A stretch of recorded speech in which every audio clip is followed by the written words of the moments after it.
भागलपुर समेत पूरे बिहार में ठंड और घने कोहरे का असर लगातार बढ़ता जा रहा है। मौसम विज्ञान केंद्र पटना ने राज्य के सभी जिलों के लिए कोहरे की चेतावनी जारी की है। न्यूनतम तापमान में गिरावट से जनजीवन प्रभावित हो रहा है और लोगों को सावधानी बरतने की सलाह दी गई है।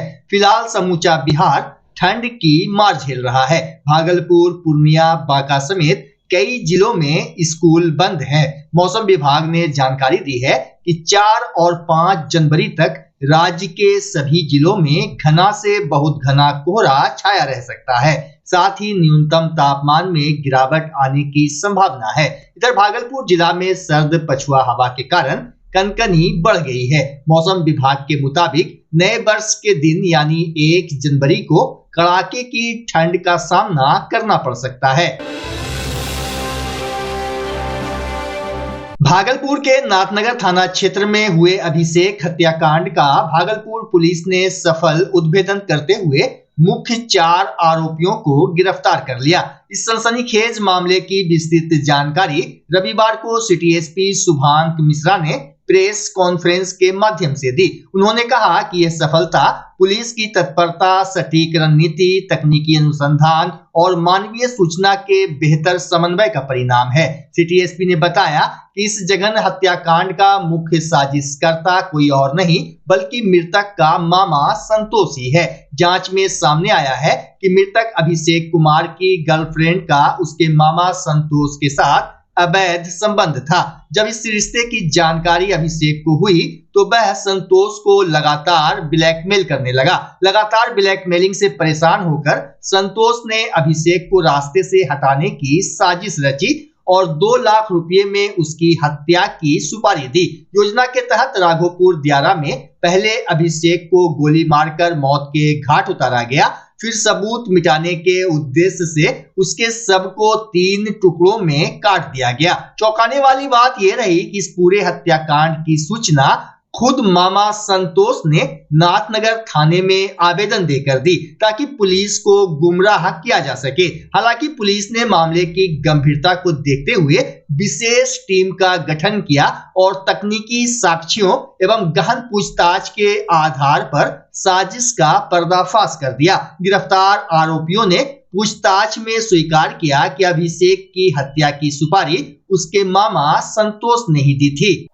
नाथनगर थाना अंतर्गत 24 तारीख को मौखिक सूचना दी गई कि एक व्यक्ति है जिसका नाम है अभिषेक कुमार, वो कहीं गायब हो गया है। उसके मामा के द्वारा फिर 26 तारीख को आवेदन देकर एक प्राथमिकी दर्ज कराई गई 407-25। इसके पश्चात जब इसमें काम किया गया और जो भी उसके तकनीकी रूप से हम लोगों ने उसका लोकेशन पता लगाने का कोशिश किया, उसके बाद मानवीय कुछ सूत्र पता चले, उसको हम लोग फॉलो करते हुए जब पहुंचे तो उसका 2 व्यक्तियों की गिरफ्तारी हुई। 2 व्यक्ति जो उसके साथ बातचीत करते थे, जिनका नाम था ऋतिक कुमार और दूसरा था राधे कुमार मंडल। इन लोगों से जब गहन रूप से पूछताछ करी गई तो उनके द्वारा यह बात बोली गई कि उस व्यक्ति को पैर में गोली मारकर उसको किसी पोखर में डाल दिया है। जब पोखर से जाकर हम लोगों ने शव निकाला तो देखा कि उसका जो सिर है वो धड़ से अलग किया हुआ था, दोनों पैर काटे हुए थे, पैर में गोली भी मारी हुई थी। तो उस समय सिर और पैर नहीं मिल पाए थे, परंतु प्रयास करके 24 घंटे के पश्चात वहाँ से सिर और पैर भी बरामद किए गए हैं।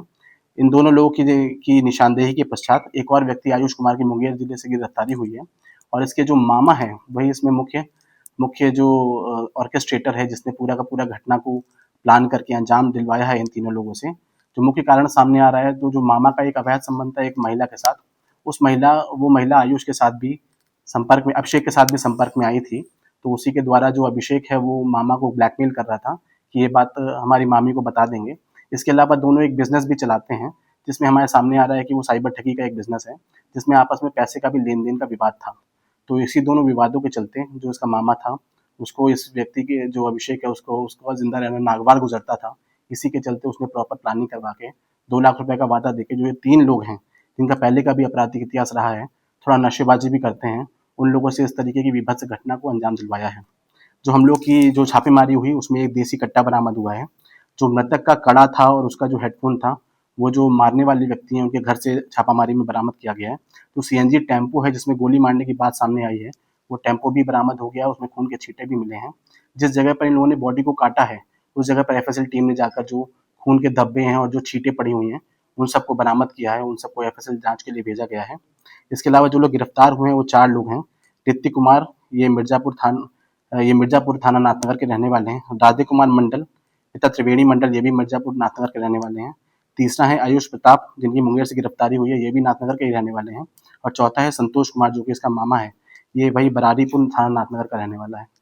तो इस विभत्स घटना को अंजाम देने में ये चारों लोगों को जेल भेजा जा रहा है और आगे भी इसमें जो हम लोग एफएसएल से चीज़ें प्राप्त करके इसमें जल्दी से जल्दी स्पीडी ट्रायल करा के इसमें सजा दिलाने का प्रयास कर पाएंगे।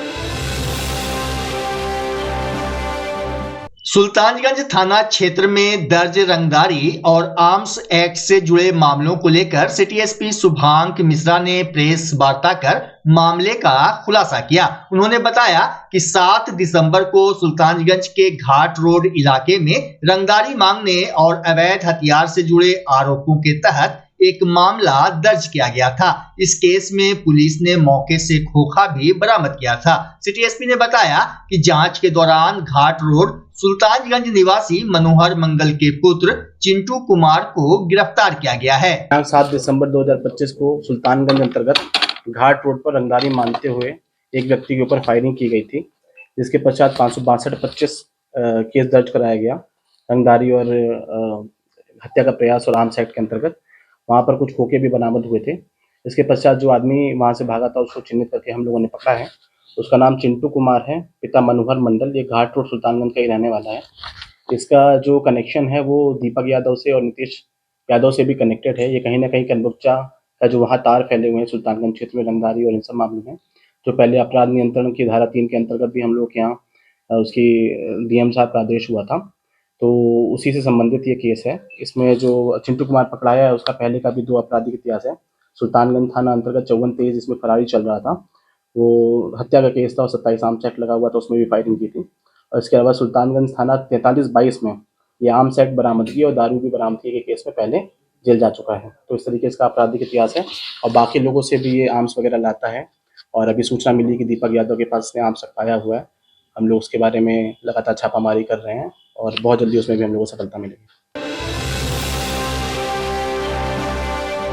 भागलपुर जिले के नारायणपुर में गंगा कटाव से विस्थापित हुए लोगों ने रविवार को बीएमसी मकतब परिसर में बैठक की। इस दौरान उन्होंने अपने पुनर्वास के लिए सरकार से जमीन उपलब्ध कराने की मांग की। वहीं शमशाद अली, साजदा खातून, चंद्रकला देवी, नीतू देवी और औरंगजेब ने बताया कि भारत सरकार के द्वारा रेलवे की जमीन पर जो भी विस्थापित बसे हैं उसे हटाया जा रहा है, लेकिन हम लोगों को अभी तक पुनर्वास के लिए जमीन नहीं मिला है।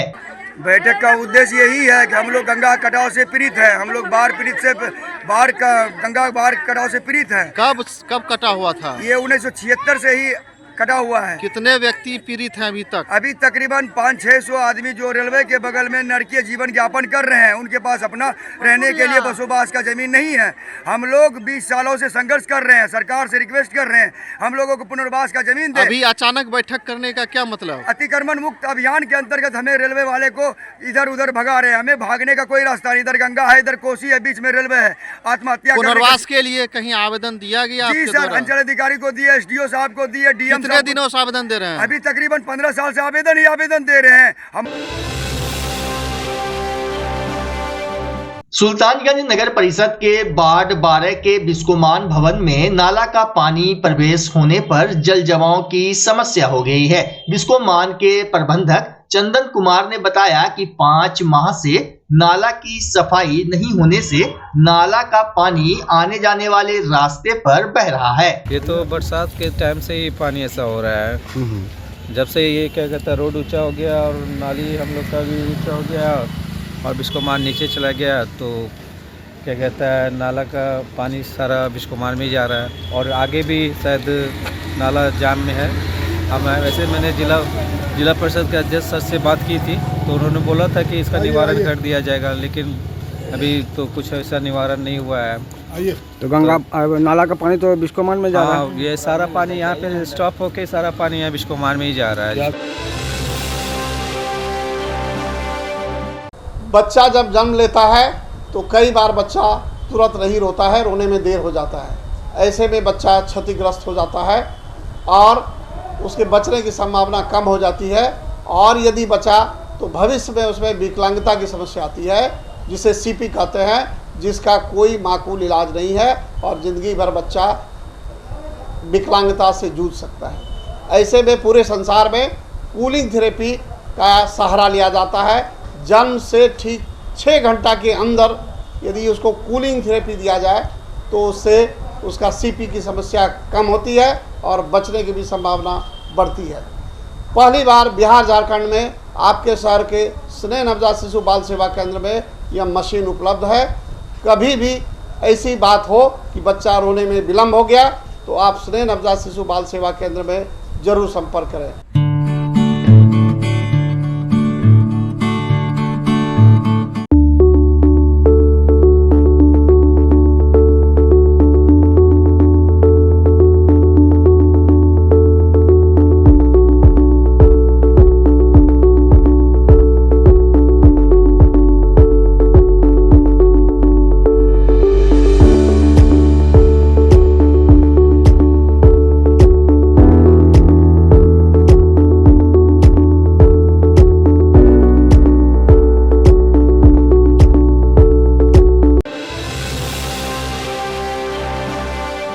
पीरपैंती प्रखंड के हरिनकोल पंचायत में प्रस्तावित मॉडर्न पंचायत सरकार भवन के निर्माण को लेकर विवाद थमने का नाम नहीं ले रहा है। अनोखे विरोध प्रदर्शन के बाद अब इस मामले में एक नया मोड़ सामने आया है। पंचायत के मुखिया दीपक कुमार सिंह की अध्यक्षता में सामुदायिक भवन में ग्राम सभा का आयोजन किया गया। ग्राम सभा में मुखिया ने आरोप लगाया कि पंचायत और ग्रामीणों की बातों को लगातार दरकिनार किया जा रहा है। वहीं ग्राम सभा के बाद मुखिया और सैकड़ों ग्रामीण पंचायत सरकार भवन के प्रस्तावित निर्माण स्थल पर पहुंचे, जहां लगभग 35 फीट क्षेत्र में मिट्टी भराई कर अतिक्रमण को मुक्त कराया गया। इस दौरान मुखिया दीपक सिंह ने प्रतिमात्मक विरोध दर्ज कराते हुए अपने माथे पर मिट्टी उठाकर खुद मिट्टी भराई की। उन्होंने कहा कि यह आंदोलन पंचायत के अधिकार और ग्राम सभा के निर्णय की रक्षा के लिए है। आज विशेष ग्राम सभा बुलाई गई है, जिसकी ज़रूरत पड़ी कि यह जो किताब है लॉ पब्लिकेशन की पंचायत राज कानून, यह हमारे पंचायत के अधिकारों का संरक्षण न के बराबर कर पा रही है और मृत प्राय हो गई है। अब सब्जेक्ट क्या है? सब्जेक्ट यह है कि पंचायत सरकार भवन बनना था। पंचायत सरकार भवन बनने में ज़मीन का चयन होना था। तो 2 वर्ष पूर्व वर्ष 2023 में ग्राम सभा करके बसंतपुर के एक ज़मीन को चयनित किया गया और चयनित करके उसमें से 55 फीट बाय 160 फीट ज़मीन को स्वीकृत किया गया। ज़मीन का खतियान में किस्म रास्ता था और हमारे किताब का नियम कहता है, जो यहाँ नियम वर्णित है, आप देख सकते हैं, बिहार सरकार राजस्व एवं भूमि सुधार की भूमि की बंदोबस्ती गैर मजरूआ आम जमीन की प्रकृति में परिवर्तन से संबंधित सभी मामलों में ग्राम सभा की अनुशंसा प्राप्त की जाएगी। मतलब कि वैसी कोई भी जमीन जो अनाबाद सर्वसाधारण है, जिसका कोई किस्म है, रास्ता है, नहर है, पोखर है, उसका जब नेचर ऑफ लैंड चेंज किया जाएगा तो किया जाएगा या नहीं किया जाएगा, कितना किया जाएगा, यह ग्राम सभा अपने विवेक से तय करेगी, जनहित में, लोगों के लिए। तो उसी तरह उक्त जमीन में 55 फीट बाय 160 फीट की ही प्रकृति को चेंज करके दिया गया और उसमें लिखा गया 2 वर्ष पूर्व जो ग्राम सभा थी, शेष जमीन सदैव की तरह अपने मूल रूप जो खतियान में किस्म रास्ता दर्ज है में बनी रहेगी सदैव के लिए। और इसको नियम कानून को ताक पर रखकर भवन निर्माण ने पता नहीं कौन सा जादुई एनओसी लाया